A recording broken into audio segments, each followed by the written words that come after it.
Olá, ocupados e ocupadas, tudo bem com vocês? Aqui é Aurélio Neri, esse é o canal Falta Tempo e hoje a gente vai brincar um pouquinho.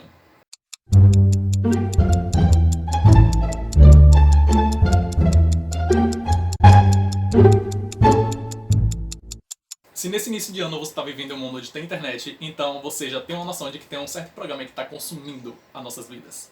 Esse programa é o Big Brother Brasil, que já está em sua 21ª edição. E hoje a gente vai listar os livros que se encaixam em cada um dos participantes da edição atual do BBB 21. Nessa lista que eu fiz não vão estar os nomes de todos os participantes, porque eu peguei apenas os que mais importavam pra mim, que tinham alguma relevância, e que eu realmente via livros que conseguia encaixar neles. Eu vou tentar ser o mais ágil possível, porque quando a gente começa a falar de livro, a gente se empolga. E como são muitos participantes, como diz o nome do canal, né, nos falta tempo. Então, vamos começar. E o primeiro livro dessa lista é o livro da Pouca. E eu já vou começar sendo um pouco polêmico, porque o livro da Pouca é aquele livro que dá sono. E o livro que me dá sono é nada mais, nada menos do que O Senhor dos Anéis. Gente, eu amo muito a história do Senhor dos Anéis, eu amo os filmes, eu tenho eles ali na minha coleção de DVDs. E assim, às vezes eu coloco os filmes pra assistir uma vez, os três assim, de uma vez no dia e faço uma maratona.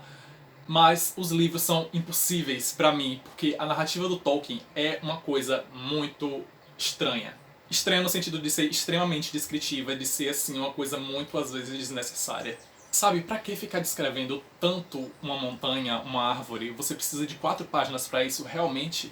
É uma coisa do tipo, às vezes tem dois personagens lutando e aí ele começa a falar das espadas dos personagens e ele fala de quem já possuiu aquelas espadas, e ele fala de quem construiu aquelas espadas, e ele fala do ferreiro, ele fala do ferro, ele fala de onde veio o ferro, e quando volta pra luta, eu não sei mais quem tá lutando. Eu demorei um ano inteiro pra ler os 3 livros da série, isso porque eu li em sequência, eu não parei de ler, mas eu não conseguia porque era muito entediante e eu ficava, gente, que horas isso acaba? Eu reconheço o valor de Tolkien, ele tem um mérito enorme na literatura mundial, mas assim, gente, pra mim a narrativa dele não rolou. A história é incrível, mas a escrita dele não me desce. O segundo livro da lista é o livro da Carol com K, e é aquele livro que você começou gostando, mas se decepcionou. E esse livro, infelizmente, é o Scarlet, da Marissa Meyer, o segundo livro da série As Crônicas Lunares. Eu amei Cinder, eu achei Cinder um dos meus livros assim, favoritos de 2020.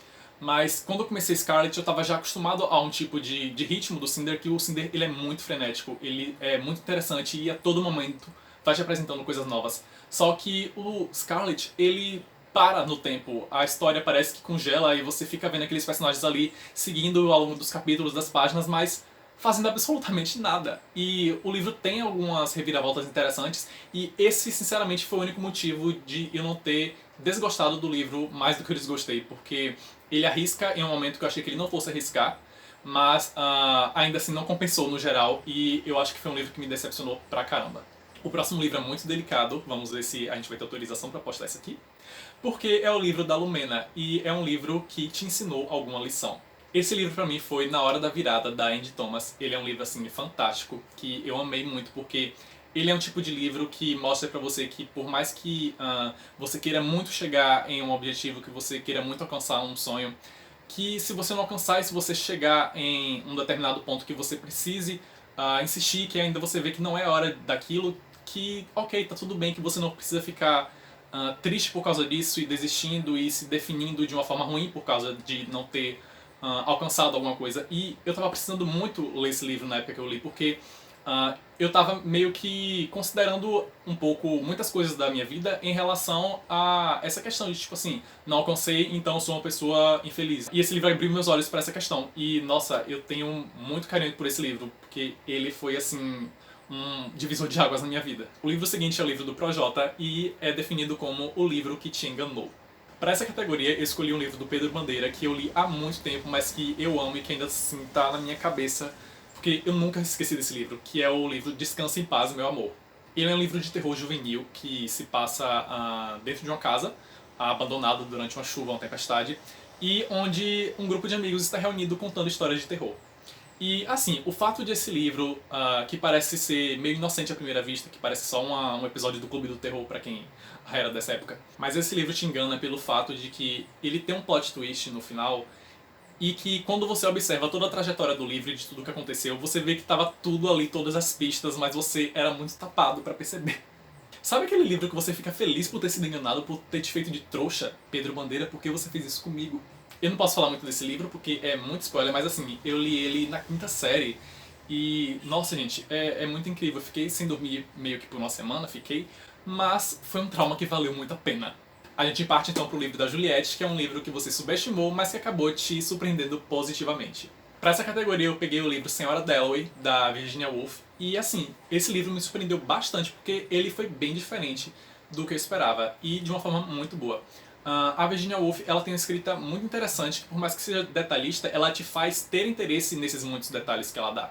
Vocês já devem ter percebido que eu não gosto muito de livro excessivamente descritivo e livros muito parados, mas em alguns casos os autores conseguem fazer com que isso seja interessante. Não todos, mas pelo menos pra mim, eu consigo nomear alguns que eu vejo que tem essa característica, mas que não me incomoda tanto como a maioria consegue me incomodar. A história de Senhora Della também é super diferente, porque ela se passa em um único dia e é uma coisa assim super trivial, mas ela consegue te fazer ter interesse nessas coisinhas triviais que estão acontecendo, e também você vai refletindo junto com a protagonista em relação ao que está acontecendo na cabeça dela. E é uma leitura muito interessante, muito válida e, tipo, super indico. Virginia Woolf é incrível, né, gente? Eu preciso falar porque Virginia Woolf é incrível. E o próximo livro é aquele livro que você considera muito inteligente, o brother que você considera muito inteligente. E, no meu caso, eu escolhi a Sarah. Atenção, esse vídeo foi gravado antes da Sarah decepcionar todo o Brasil. Agora ficamos na dúvida quanto à sua inteligência. Pro livro da Sarah eu escolhi o Verity, da autora Colleen Hoover, que é o livro mais recente que eu li que se encaixa nessa definição. E a inteligência desse livro, pra mim, ela tá na questão da narrativa, porque a Colleen Hoover vai construindo todo um percurso ao longo do livro. E quando você para pra avaliar todas as escolhas que ela teve pra no final ela justificar tudo aquilo, nossa, foi muito bem pensado e muito bem entrelaçado. Tudo que ela planejou parece que ela foi muito minuciosa. E eu considero essa parte quando o autor constrói uma trama muito complexa, uma trama muito cheia de camadas e que no final ele consegue dar sentido e que ele consegue fazer aquilo ser crível pra você. Eu acho isso uma das, acho que é a coisa mais inteligente da literatura. E vamos para o livro da Thaís, que é o livro que você abandonou. Pro livro da Thaís eu fiquei muito triste de ter que escolher A Luva de Cobre, da Holly Black, da Cassandra Clare, porque era um livro que eu esperava gostar pra caramba. Eu li o primeiro livro, O Desafio de Ferro, agora no início do ano, só que ele não foi muito do que eu esperava. Na verdade, ele foi um pouquinho decepcionante. E quando eu comecei a ler A Luva de Cobre, eu percebi que ele ainda não seria aquilo que eu estava esperando, e não de uma forma muito boa. Então eu acabei abandonando o livro e eu até agora estou muito triste com isso. Ixalá, vamos falar do livro da Carla Dias. Também conhecido como O Livro Tanto Faz, eu escolhi, infelizmente também, o livro Will e Will, Um Nome, Um Destino, do John Green e do David Levitan, porque apesar de ele ter um grande significado pra mim, ele foi o primeiro livro LGBTQIA+, que eu li, e na época, apesar de ele ter sido uma boa experiência, e uma experiência incrível na verdade, porque, enfim, só que depois eu inventei de reler, e reler livros é uma coisa meio perigosa, porque você começa a perceber os defeitos desse livro depois que passa algum tempo e que você já tem uma outra visão de mundo. E eu passei a enxergar esse livro de uma forma muito morna. Eu achei que ele deveria ter tratado muitas coisas de outra forma, e acabou que eu passei a enxergar ele de uma forma menos interessante do que eu enxergava antes. Mas assim, eu tenho um enorme carinho por esse livro e eu lembro assim de todos os detalhes, porque realmente na época que eu li, ele foi assim, aquela experiência, sabe, lá do topo. E agora, senhoras e senhores, vamos falar sobre o livro que te deixa de bom humor, que é o livro da Camila de Lucas. Pro livro da Camila eu escolhi A Nudez da Verdade, do Fernando Sabino, e acredito que quem já lê esse livro vai entender por que ele deixa você de bom humor. É até difícil falar desse livro sem rir, porque... gente, sério, sem condições. O livro vai contar a história de um cara que basicamente passa a trama toda correndo nu pela cidade do Rio de Janeiro. E, gente, ele passa por tantos perrengues e por tantas aventuras por causa disso. E eu nunca ri tanto em um livro como eu ri nesse. E até hoje eu fico procurando um livro de humor que me faça rir tanto quanto eu ri em A Nudez da Verdade. Só que eu acho que esse livro não existe, ainda não foi escrito, eu acho. São situações tão absurdas que o Fernando Sabino coloca o protagonista. E assim, o título também tem... não é especificamente em relação a ele estar no correndo pela cidade, mas enfim, ler esse livro é muito perfeito. Ele é bem curtinho, tem acho que menos de 100 páginas, a edição que eu li pelo menos. E vale muito a pena, pelo menos pra vocês passarem assim uma tarde bem descontraída, pra vocês rirem um pouquinho, porque a gente tá precisando, né, nessa época. Agora vem um livro que eu tô com muita vergonha de falar, porque é o livro do João e é aquele livro que você não entende. E surpreendentemente, para esse livro, eu escolhi Alice no País das Maravilhas, do Lewis Carroll. Gente, é um livro tão louco, tão sem sentido. A gente já vê que o País das Maravilhas é uma coisa muito sem sentido. Só que assim, o texto também pra mim é muito sem sentido. Gente, eu nunca entendi nada daquele livro. Alguém me explica. Eu não tenho nem o que dizer desse livro, porque eu realmente não entendi. Ai, que burro, dá 0 pra ele. Eu amo a animação da Disney, eu odeio aqueles live actions, porque eles são horríveis. Mas o texto original, ele é uma coisa totalmente nada a ver. Chegamos ao livro do Arthur, que é aquele livro que você já sabia que não ia gostar quando começou a ler e realmente não gostou. E para essa categoria eu escolhi nada mais, nada menos do que o Bruxos e Bruxas, do James Patterson. A gente já começa com aquele caso clássico de que o livro, assim como o participante, é aquele caso de capa bonita desperdiçada. Gente, olha essa capa. Não, olha essa capa direito. É sério. Por que o livro é tão ruim? Eu sou muito difícil pra falar mal de livro, porque, assim, eu sou o maior passador de pano de livro ruim que você vai conhecer na sua vida. Só que no caso de Bruxos e Bruxas, não teve como. Tipo, eu sei que o livro não é, pra minha faixa etária, ele é um livro bem mais... ele é um livro infanto-juvenil, só que mais infanto do que juvenil. Mas, assim, mesmo nesses casos, você percebe quando o autor escreve bem e quando ele não escreve. E o James Patterson, ele acabou com uma premissa incrível. A história tinha tudo pra ser, assim, uma história maravilhosa, um universo super rico, com personagens cativantes, só que ele realmente estragou tudo. Os direitos de adaptação desse livro foram comprados, acho que pela Fox ainda há muito tempo. E teve 4 sequências, ou 5, não sei. E como assim alguém deu ibope pra esse livro continuar tendo sequências?